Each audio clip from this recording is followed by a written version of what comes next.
Lors de la réunion pour l'héritage, mon frère a déclaré avec assurance, « Maman et papa me donnent les 8 maisons de location en Floride. » Tigan, dommage, tu n'auras rien.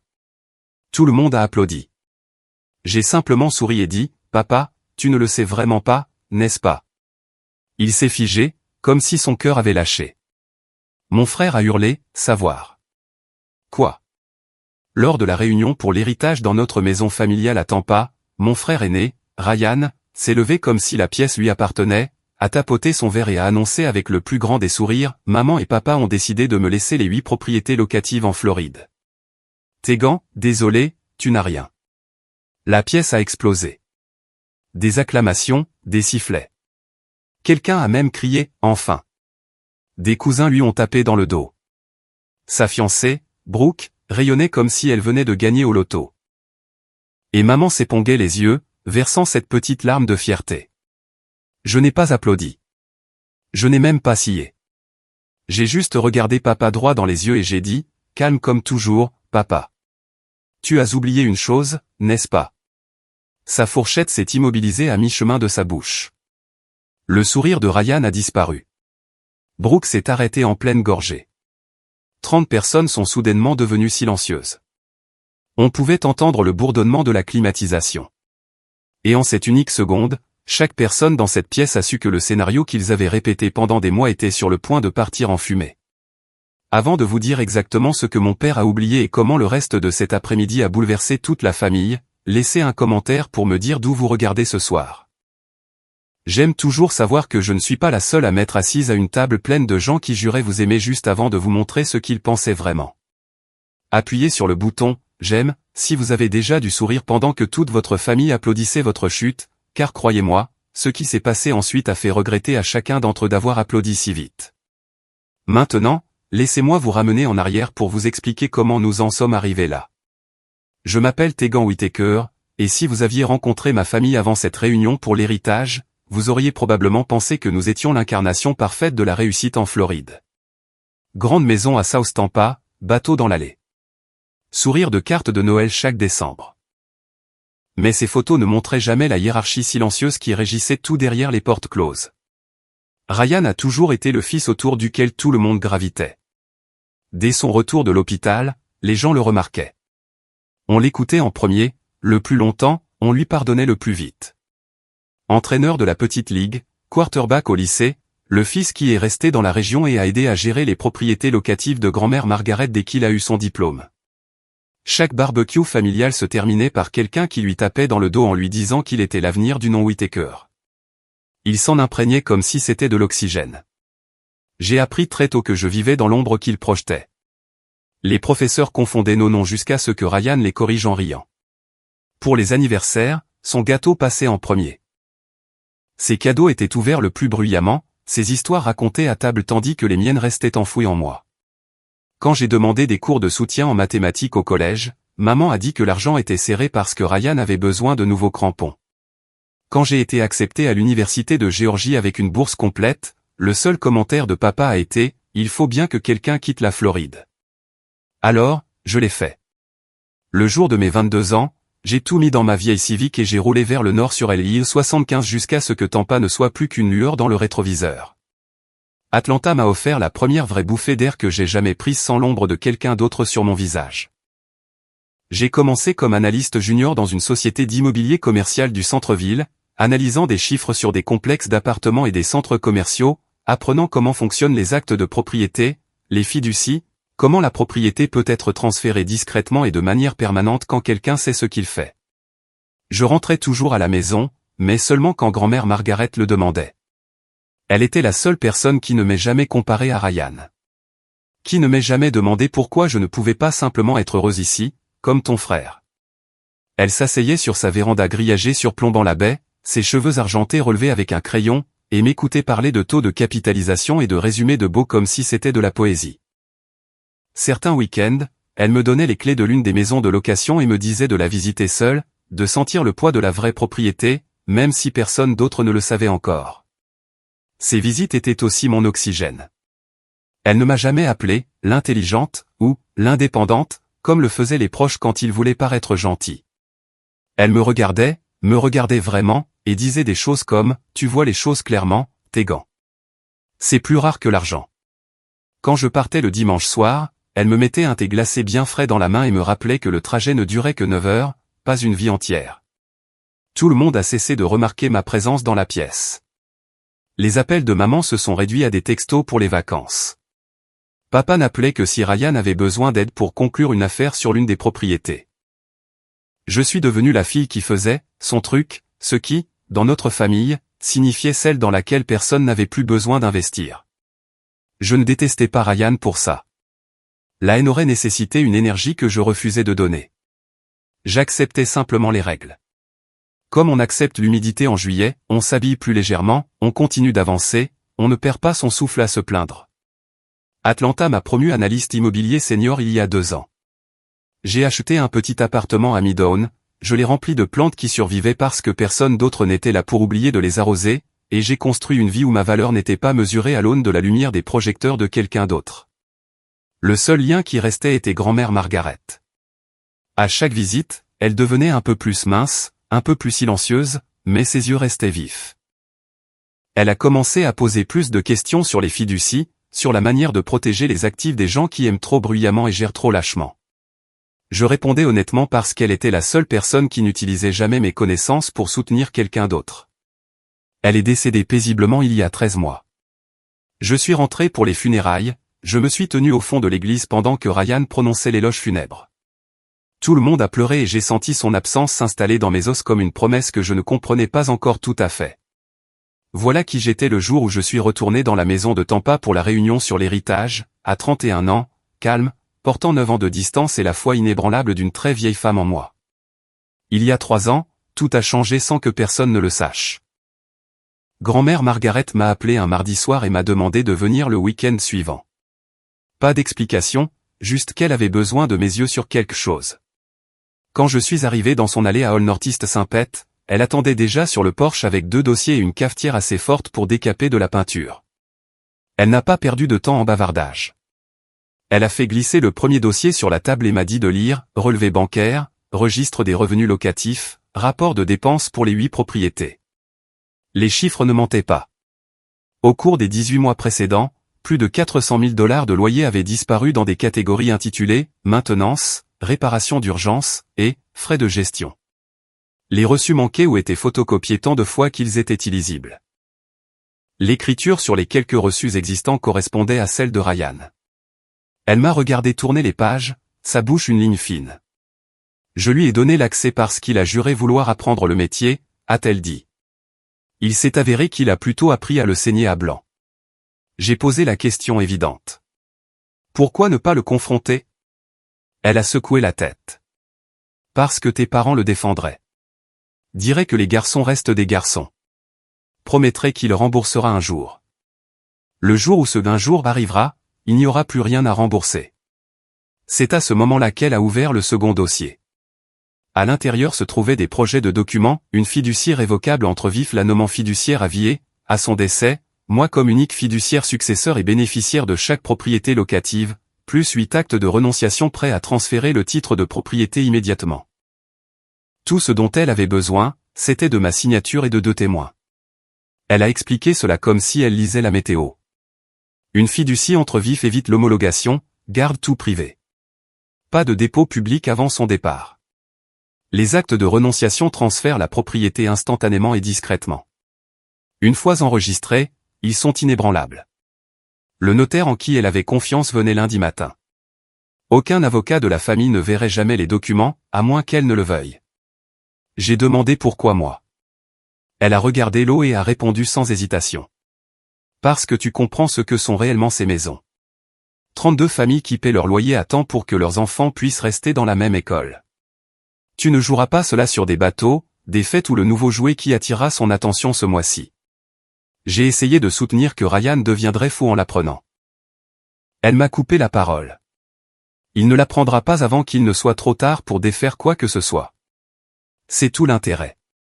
Nous avons passé le reste du week-end à examiner chaque détail. Elle m'a expliqué le langage de la fiducie, m'a montré où signer, s'est assuré que je comprenais qu'une fois les actes enregistrés au comté, les maisons seraient légalement miennes, que cela plaise ou non. Elle m'a même fait parapher chaque page, pour qu'il ne puisse jamais y avoir de contestation. Je ne savais pas à quoi je consentais. Lundi matin, le notaire est arrivé à 9 heures précises. Nous avons signé dans la salle à manger pendant que le ventilateur de plafond cliquetait au-dessus de nos têtes. La main de grand-mère Margaret n'a pas tremblé une seule fois. Quand le notaire est parti, elle nous a versé à toutes les deux un doigt de bourbon, même s'il n'était pas encore midi, a trinqué son verre contre le mien et a dit « Voilà, c'est fait. Et maintenant, on se tait ». Elle m'a fait jurer sur la tombe de ses parents que je ne dirais jamais un mot jusqu'au jour où quelqu'un essaierait de prendre ce qui ne leur appartenait plus. Je lui ai donné ma parole. Nous avons brûlé les copies supplémentaires dans la cheminée extérieure ce soir-là et avons regardé la fumée s'enrouler dans les palmiers. Pendant les 2 années et demie qui ont suivi, rien n'a semblé différent en surface. Ryan a continué à percevoir les chèques de loyer et à se vanter de son portefeuille. Maman et papa ont continué à louer sa responsabilité. Je continuais à venir d'Atlanta tous les 2 ou 3 mois, vérifiant les locataires quand grand-mère le demandait, réparant ce qui devait vraiment être réparé au lieu d'inventer des raisons de dépenser. Personne n'a remarqué que les registres du comté indiquaient désormais comme propriétaire Tegan Whitaker, parce que personne n'a jamais pris la peine de vérifier.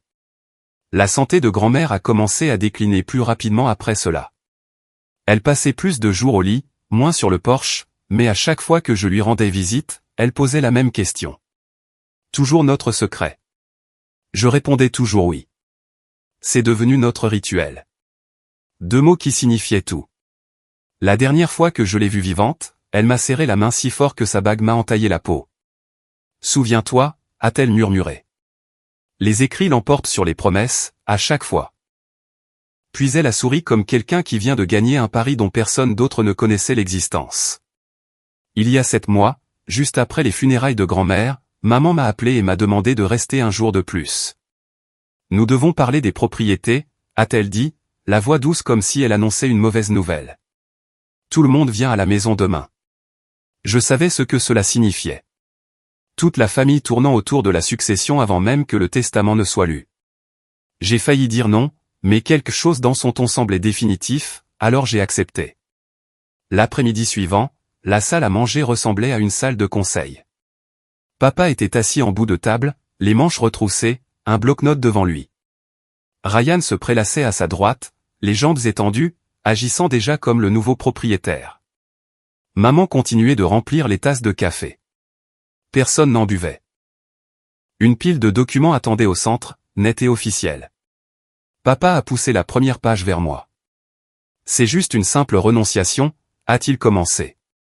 Nous gardons tout dans la famille, mais pour éviter toute confusion à l'avenir, nous avons besoin que tu signes que tu ne t'attends pas à une part des locations. J'ai jeté un coup d'œil au titre « Renonciation aux droits de succession, biens immobiliers ». 8 adresses étaient soigneusement listées en dessous. Mon pouls est resté stable. J'avais vu pire comme surprise. Maman est intervenue avant que je ne puisse parler. Chérie, ce n'est que de la paperasse.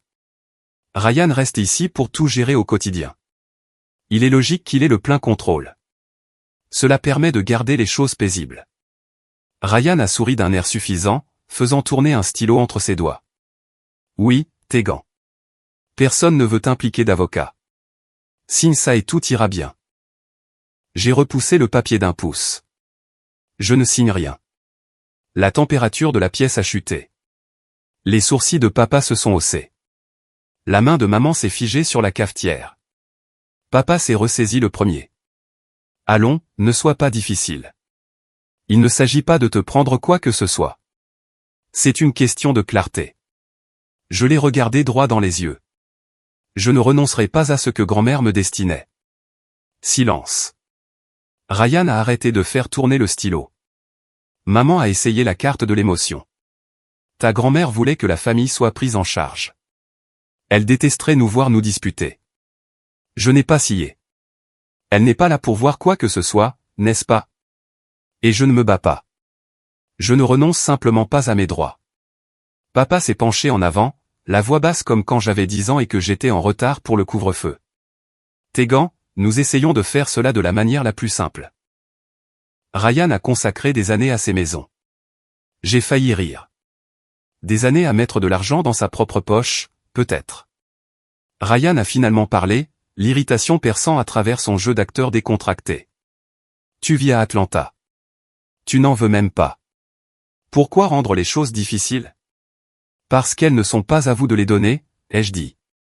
Les yeux de maman se sont remplis de larmes sur commande. Nous voulons juste que tout le monde soit heureux après tout ce que nous avons traversé.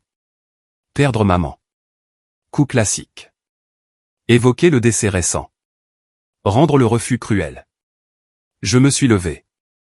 Je suis désolé que vous soyez contrarié, mais je ne renonce à rien. Papa a frappé la table assez fort pour faire trembler les tasses. C'est ridicule. Tu agis comme si nous te volions. J'ai pris mes clés. Non, j'agis comme quelqu'un qui sait exactement ce qui lui appartient. Ryan s'est levé à son tour, le visage rouge. Tu es égoïste. Typique. Je me suis dirigé vers la porte et j'ai fait une pause juste assez longue pour lancer une phrase. L'égoïsme, c'est de penser qu'on peut effacer les souhaits de quelqu'un avec une signature parce que c'est pratique. Maman a appelé derrière moi, la voix brisée. Tegan, s'il te plaît, ne pars pas comme ça. Je ne me suis pas retourné. Je vous verrai quand vous serez prêt à respecter ce que grand-mère voulait vraiment. La moustiquaire a claqué derrière moi. J'ai entendu Ryan marmonner quelque chose sur le fait que je jouais toujours les victimes. Papa lui disant de se calmer. Maman commençant à pleurer pour de vrai cette fois. Je suis monté dans ma voiture, j'ai baissé les vitres et j'ai laissé l'air chaud de la Floride me frapper le visage. Pendant tout le trajet de 9 heures pour rentrer à Atlanta, ils ont passé les semaines suivantes convaincus que je faisais un caprice. Des textos de groupe sur la guérison et l'avancement en tant que famille. Papa a laissé 2 messages vocaux qui devenaient de plus en plus en colère. Ryan a envoyé un seul message, grandis un peu. Je n'ai répondu à rien de tout cela. Au lieu de ça, j'ai imprimé de nouvelles copies des actes enregistrés, je les ai classés dans un dossier ignifuge et j'ai attendu. Je savais qu'ils étaient occupés à concocter une histoire qui faisait d'eux les héros et de moi, l'enfant à problème qui ne pouvait pas laisser tomber une rancune. Ils n'avaient aucune idée que la rancune n'était pas la mienne. Il y a 2 semaines, l'invitation est arrivée dans ma boîte aux lettres à Atlanta. Carton crème épais, bordure dorée, célébration formelle de l'héritage de Margaret Whittaker, imprimé en relief. À l'intérieur, un mot de l'écriture parfaite de maman, s'il te plaît, joins-toi à nous pour honorer les souhaits de grand-mère et célébrer l'avenir des propriétés familiales. Samedi à 15 heures. Tu nous as manqué. Je savais exactement ce que c'était. C'était le tour d'honneur qu'il pensait avoir mérité. La discussion de groupe a explosé le même jour. Ryan a posté un selfie devant l'une des maisons de location avec la légende « De grandes choses à venir pour le portefeuille Whittaker ». Brooke a commenté avec des émojis cœur et « si fier de mon futur mari ». Tante et cousins ont aimé chaque mot. Quelqu'un a même plaisanté, Tegan a intérêt à se montrer cette fois. Je n'ai pas répondu, mais j'ai libéré mon week-end et j'ai préparé la valise à roulettes que je prends habituellement pour les voyages d'affaires. À l'intérieur, j'ai mis 3 dossiers étiquetés, des onglets de couleur et une clé USB avec chaque document enregistré numérisé en haute résolution. Je l'ai fermé, j'ai chargé la voiture avant l'aube le vendredi et je me suis dirigé vers le sud sur l'I 75 pour le trajet de 9 heures que je pouvais maintenant faire les yeux fermés. Plus je me rapprochais de Tampa, plus la tension semblait épaisse, même à travers le pare-brise. Les panneaux publicitaires ont cédé la place aux palmiers, puis aux panneaux de sortie familiers. Chaque borne kilométrique me rappelait pourquoi j'étais parti et pourquoi je revenais maintenant. Je me suis arrêté une fois pour faire le plein près d'Ocala et j'ai vérifié mon téléphone. 23 nouveaux messages dans le fil de discussion familiale, tous des variations sur l'excitation de voir Ryan prendre la relève. Papa a envoyé un texto privé, j'ai hâte de mettre tout ça derrière nous. Je l'ai laissé en lu. Au moment où j'ai traversé le pont Howard Frankland, la baie scintillant sous le soleil de l'après-midi, mon estomac s'était installé dans le calme froid que je ressens avant de conclure une affaire de plusieurs millions de dollars. Je n'étais plus nerveuse. J'étais prête. Je suis arrivé dans l'ancien quartier juste après midi le samedi.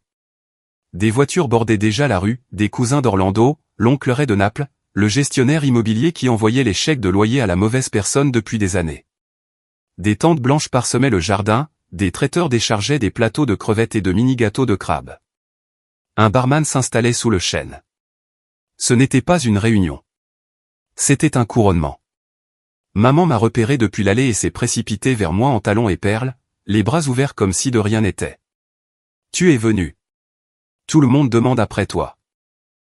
Elle m'a serré trop fort. Un nuage de parfum flottait dans l'air. Papa a suivi, me tapant sur l'épaule avec cette cordialité forcée que les hommes utilisent quand ils prétendent que tout va bien. C'est bon d'avoir toute la famille réunie, a-t-il dit, les yeux se posant sur la valise dans ma main. Ryan est apparu sur le porche avec Brooke collé à son côté, tous deux tenant des mimosas. Il a levé son verre dans un toast moqueur. Regardez qui a décidé de nous honorer de sa présence. Brooke a gloussé et lui a murmuré quelque chose qui l'a fait rire plus fort. Quelques cousins ont fait un signe maladroit. La plupart ont fait semblant de ne pas remarquer le froid entre nous. À l'intérieur, la maison sentait le produit à polir au citron et l'ambition. Des photos encadrées de Ryan serrant la main de locataire bordaient la table d'entrée. Une copie agrandie de la carte fiscale du comté était posée sur un chevalet. Des cercles rouges entouraient les 8 adresses. Quelqu'un avait même imprimé des brochures glacées intitulées « Les locations de la famille Whittaker, une nouvelle ère ». J'ai roulé ma valise directement à travers le salon et l'ai garée à côté du canapé, bien en vue de tout le monde. Le sourire de maman a vacillé une demi-seconde. Papa s'est raclé la gorge. Ryan a haussé un sourcil mais n'a rien dit. Les gens continuaient d'arriver. L'avocat de la famille, Monsieur Hargrove, serrait des mains et acceptait les félicitations comme s'il avait déjà déposé les papiers. Des locataires, invités par courtoisie, erraient, l'air confus mais heureux de la nourriture gratuite. Des amis d'enfance de Ryan lui tapaient dans le dos et demandaient la date de la clôture. J'ai fait la conversation quand j'étais acculé, j'ai accepté une bouteille d'eau et j'ai regardé la pièce se remplir de la certitude que l'histoire avait déjà été écrite. Chaque félicitation adressée à mon frère était comme une autre brique dans le mur qu'il pensait me tenir à l'écart. Brooke est passé en robe d'été, le diamant à sa main gauche attrapant chaque lumière.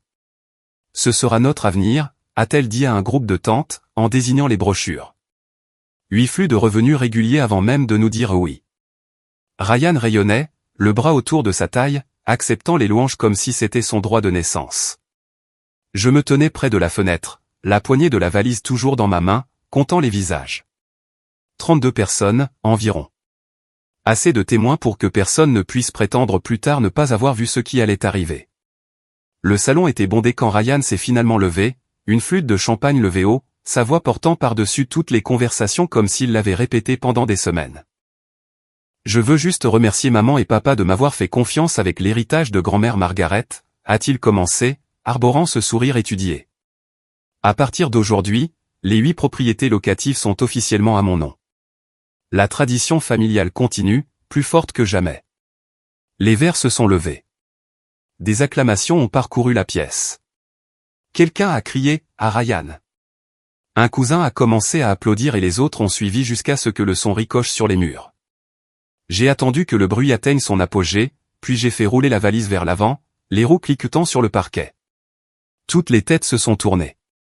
Les applaudissements se sont tus en plein vol. Je me suis arrêté à côté de la table basse, j'ai ouvert les loquets et j'ai soulevé le couvercle.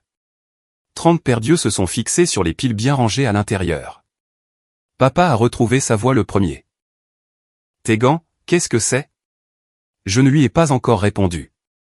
J'ai sorti le premier acte de renonciation, je l'ai tenu en l'air pour que le sceau du notaire attrape la lumière, et je l'ai posé face visible sur la table. Puis le deuxième, le troisième, 8 au total, chacun portant la signature audacieuse de grand-mère Margaret et le sceau en relief du greffier du comté de Pinella. Ensuite est venue la fiducie révocable entre vifs, épaisse et reliée, la section du fiduciaire successeur surlignée en jaune calme. Je l'ai placé par-dessus, comme un point final à une phrase. Ce n'est qu'alors que j'ai regardé papa. Tu avais vraiment oublié que cela existait, n'est-ce pas? La couleur a quitté son visage si vite que j'ai cru qu'il allait tomber. La main de maman a volé à sa bouche. Ryan fixait les papiers comme s'ils étaient écrits dans une autre langue. Monsieur Hargrove, l'avocat de la famille, s'est avancé en ajustant ses lunettes. Il a pris la fiducie, a tourné la page jusqu'à la signature, puis jusqu'à l'annexe des actifs listant chaque adresse. Ses doigts se sont déplacés plus vite alors qu'il vérifiait les actes de renonciation par rapport au tampon du comté. Il a levé les yeux lentement. Ils sont enregistrés, a-t-il dit, la voix plate. Tous. Il y a 3 ans. Tegan est la propriétaire légale en titre. Il n'y a plus aucun intérêt successoral à distribuer. On pouvait entendre la glace fondre dans des verres oubliés. Ryan s'est jeté sur les documents. C'est impossible. Grand-mère était malade. Elle ne savait pas ce qu'elle signait. Monsieur Hargrove ne les lui a pas donnés.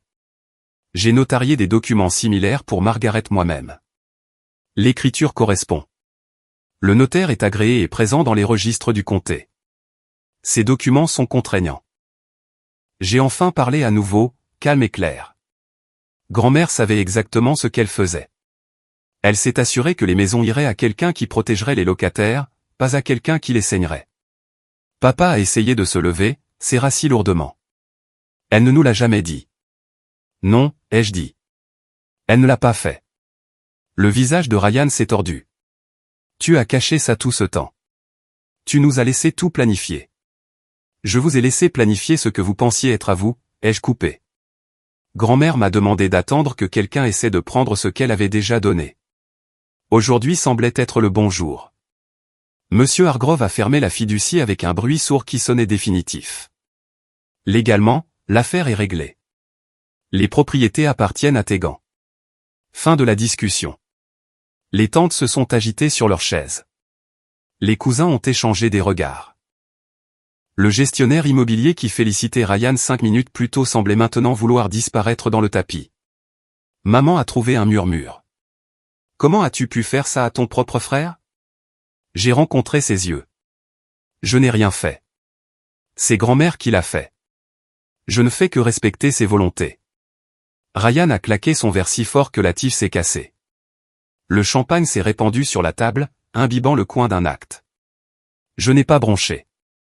Tu crois que tu as gagné, a-t-il craché. Je ne suis pas venu ici pour gagner, ai-je dit. Je suis venu ici pour m'assurer que ses souhaits soient respectés. La pièce est restée figée. Personne n'a bougé pour nettoyer le déversement.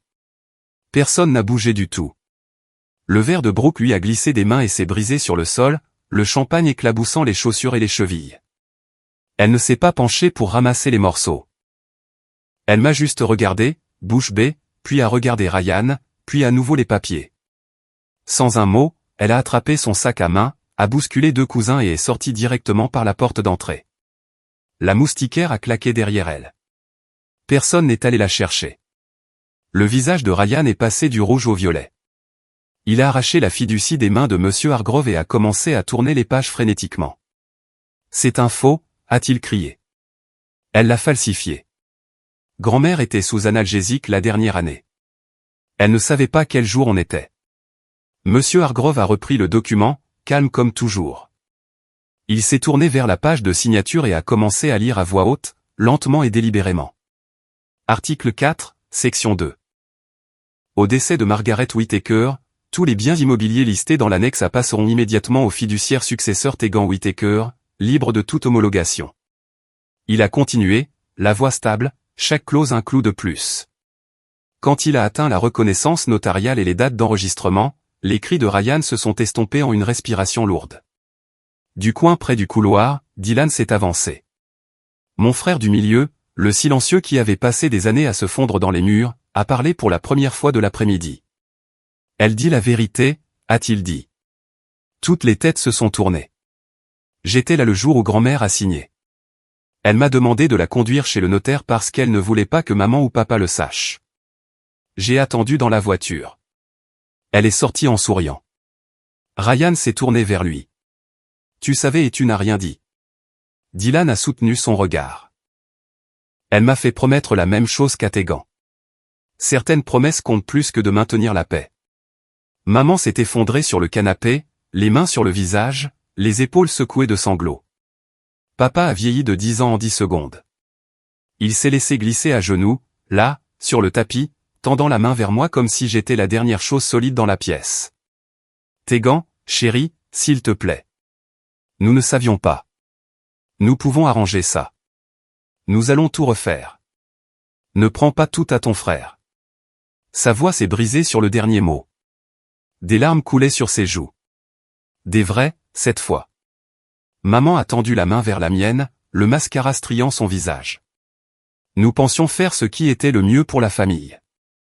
Nous pensions que Ryan en avait plus besoin. Tu réussis si bien toute seule. J'ai retiré ma main avant qu'elle ne puisse la saisir. C'était la décision de grand-mère, pas la mienne. Ryan s'est de nouveau jeté en avant, cette fois sur moi. Dylan a été plus rapide, s'interposant entre nous, une paume sur la poitrine de Ryan.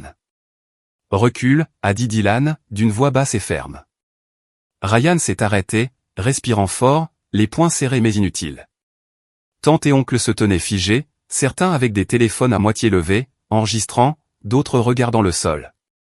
Les gestionnaires immobiliers se sont éclipsés par la porte de côté sans dire au revoir. Les traiteurs planaient dans l'embrasure de la porte de la cuisine, ne sachant pas s'il fallait continuer à servir ou commencer à nettoyer le désordre qui n'avait rien à voir avec des boissons renversées.